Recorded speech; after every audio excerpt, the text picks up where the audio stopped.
Olá, vamos retomar a nossa aula de hoje, do dia 9 de novembro, segunda-feira. Agora vamos estudar matemática. Resgatando o conceito básico de divisão, divisão é dividir, repartir em partes iguais. Pegando esse nosso exemplo, nós temos 12 bolas que nós queremos dividir, distribuir, repartir em partes iguais para 5 crianças. Como vai ficar isso? Cada criança receberá 2 bolas e vão sobrar mais 2.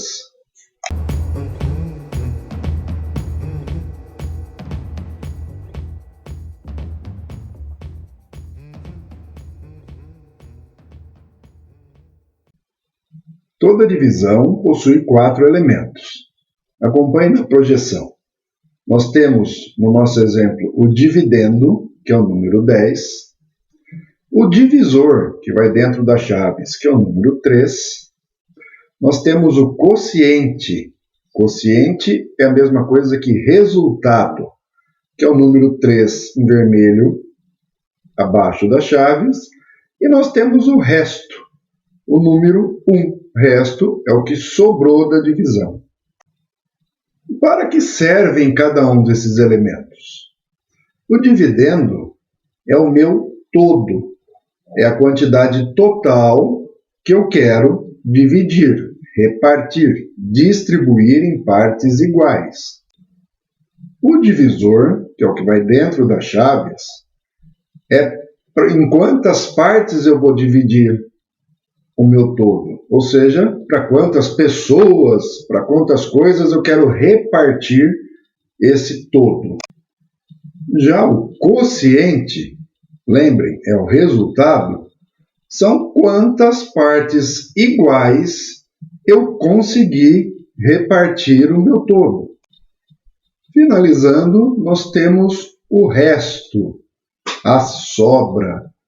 É exatamente a quantidade de coisas que sobrou. E por que sobrou? Porque não conseguiu compor uma unidade igual às outras para repartição.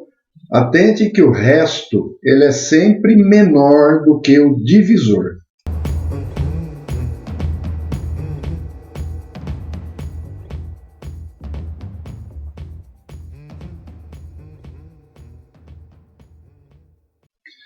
Então, turma, a divisão nada mais é do que a tabuada. E qual tabuada? A tabuada do divisor. Sempre será a tabuada do número que está dentro das chaves. Do divisor. Lembrem, aquele em quantas partes, para quantas pessoas, em quantas coisas eu quero dividir o meu todo.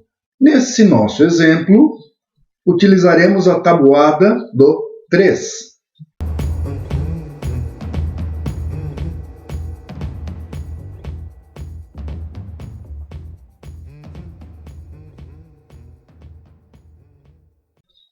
Quando nós estivermos fazendo uma divisão, eu preciso tomar cuidado para não esquecer nenhum número. Como é que eu faço isso? Qual que é uma dica? Vamos dar uma olhada. Qual que será o meu quociente, o meu resultado nessa divisão? Lembram da ordem e da classe dos números? Então vamos recordar as classes. Olha lá, unidade, D de dezena, e C de centena.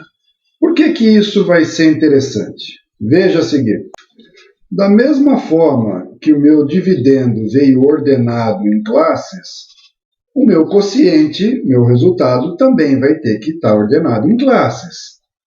A primeira dica é o seguinte: eu pego o meu divisor e multiplico por 1, por 10, por 100, por 1000, até eu achar um número que é maior do que o meu dividendo.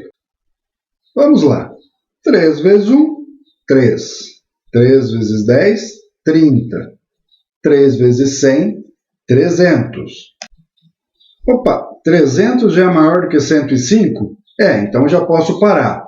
Tá bom, mas eu cheguei no 300, e aí por que o 30 está em vermelho? Porque quando eu achei um número que é maior do que o meu dividendo, eu vou pegar o número que veio antes, que vai ser menor. Por que eu pego esse número menor? Lembram que nós falamos que dividir é repartir em partes iguais? Então, se eu vou repartir em partes iguais, o meu divisor ele não pode ser maior do que o meu dividendo. Senão ficaria assim, ó, eu tenho um lápis e eu quero dividir em partes iguais para duas crianças. Como é que eu faço isso? Eu só tenho um lápis. Mas aí você deve estar falando, professor, pelo amor de Deus, lógico que dá. Eu pego e quebro o lápis no meio. O raciocínio está correto, ok? Eu, partindo o lápis ao meio, eu vou ter duas partes iguais. Só que isso vai dar um número decimal. Lembra dos números decimais? Então vai ficar igual a 0,5, metade do lápis. E nesse momento nós vamos trabalhar apenas com números inteiros. Portanto, essa dica ela não me dá o resultado, mas ela me diz quantas casas vai ter o meu quociente. E isso é importante para que eu não esqueça nenhum número. Como o nosso número foi 30, ele tem unidade e dezena. O que isso me indica, então? Isso me diz que o resultado, o meu quociente, ele também vai ter duas casas. 105 dividido por 3, 10 dividido por 3 dá 3, 3 vezes 3, 9, 10 menos 9, 1. Abaixo 5 dá 15, 15 dividido por 3, 5, 5 vezes 3, 15, 15 menos 15, 0. Então, 105 dividido por 3 deu 35 e não sobrou nada. Olha aquela dica lá. O quociente tem unidade e dezena.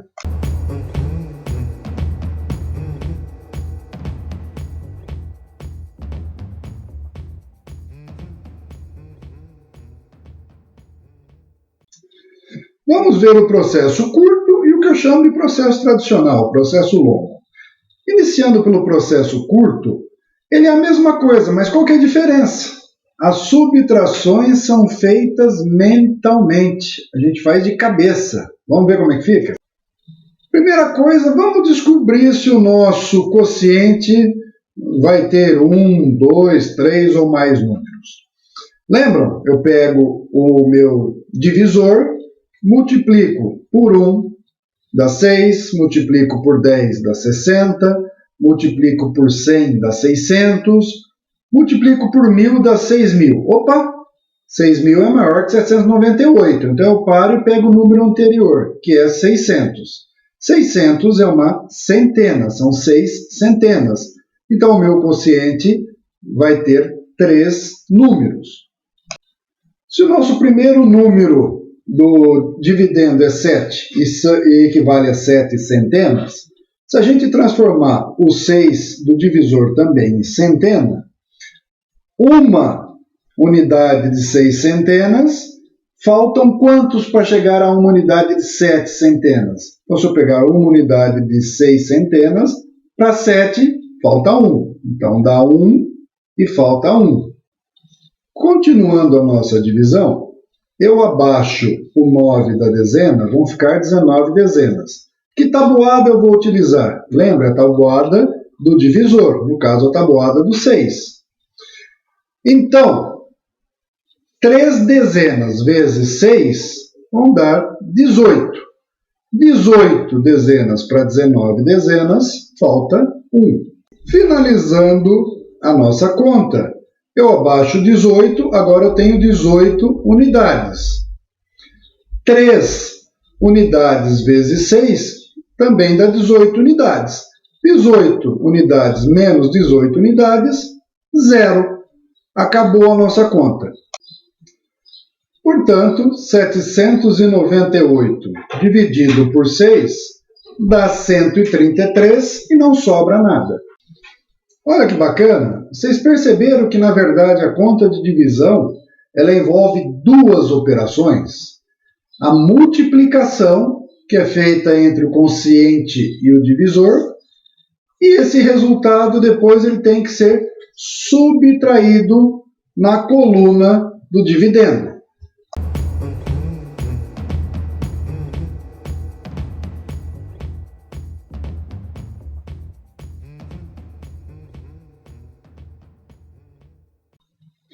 Agora que já estamos craques nos elementos da divisão, na questão centesimal, decimal, de unidade, vamos fazer agora a divisão do método que eu chamo método tradicional. Vocês já perceberam que a divisão, ao contrário das outras operações matemáticas, ela ocorre sempre da esquerda para a direita. Vocês também já devem ter ouvido falar do seguinte início da divisão. Eu olho primeiro o número.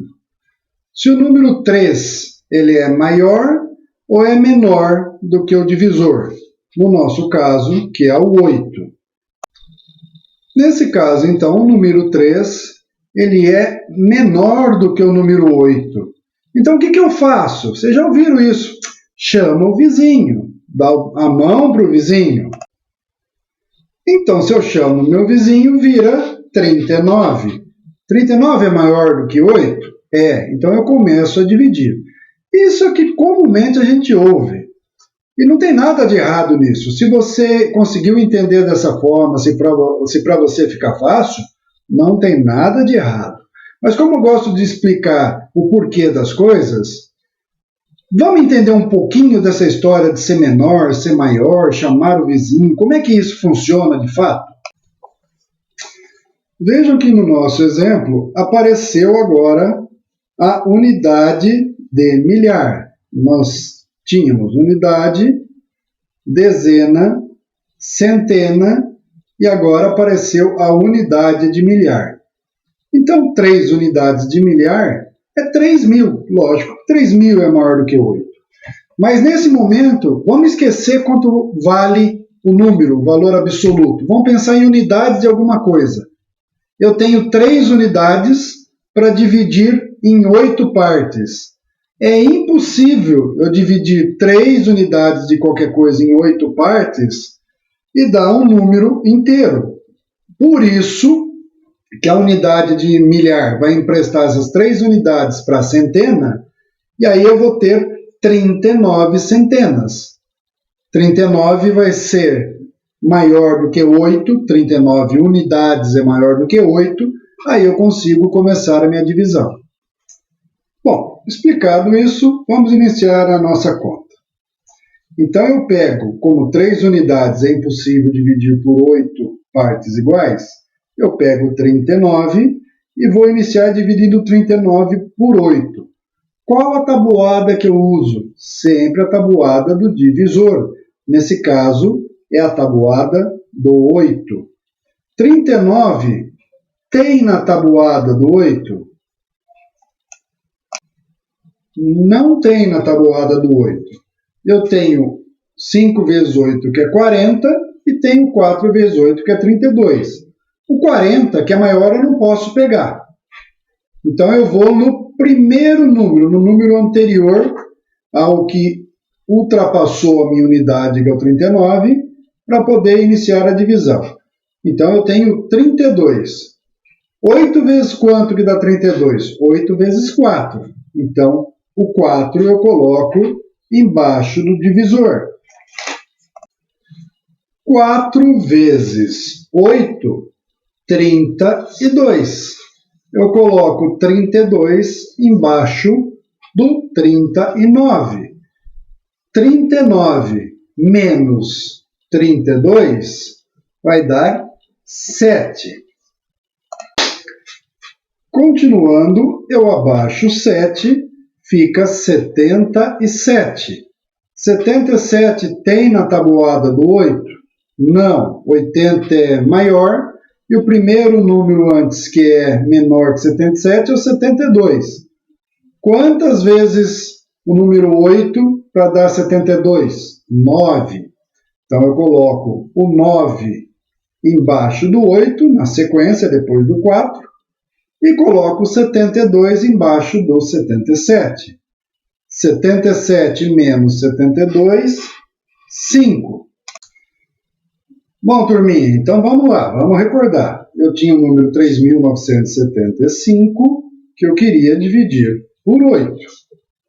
3 unidades é menor do que 8 e eu não posso começar por aí. Eu só posso começar a dividir quando o dividendo for igual ou maior do que o divisor.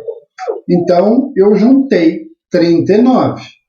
39 na tabuada do 8, 40 é maior, o 32 é o anterior, então eu peguei o 32. Quantas vezes 8 dá 32? 4 vezes 8, 32. 4 embaixo do divisor, 32 embaixo do dividendo. 39 menos 32, 7. Tem mais algum número? Tem o 7. Eu abaixei o 7 e ficou 77. 77 dividido por 8, tem 77 na tabuada do 8? Não, 80 é maior, então o anterior é o 72. Quantas vezes 8 dá 72? 9. O 9 foi embaixo do divisor, na frente do 4. 9 vezes 8, 72. 72 embaixo de 77 na coluna do dividendo. 77 menos 72, 5. Ah, ok. Acabou? Não, eu tenho mais um número 5. Eu abaixo esse número 5. Aí vai ficar 55. 55 tem na tabuada do 8? Não, 56 é maior. Qual que é o anterior? 48, isso. Quantas vezes 8 dá 48? 6. Então eu coloco 6 na frente do 9, embaixo do divisor. 6 vezes 8, 48. Coloco 48 embaixo do 55. 55 menos 48, 7. Tenho mais algum outro número? Não, acabaram todos. E o 7, que é o resto, ele é maior ou igual ao divisor, que é 8? Não, ele é menor. Então, se ele é menor e nós só estamos trabalhando com números inteiros, acabou a nossa divisão. 3.975 dividido por 8 é igual a 496 e sobram 7. Ficou mais fácil agora entender os processos da divisão? Espero que sim. Agora é só treinando, praticando e lembrando dos conceitos. Até a próxima!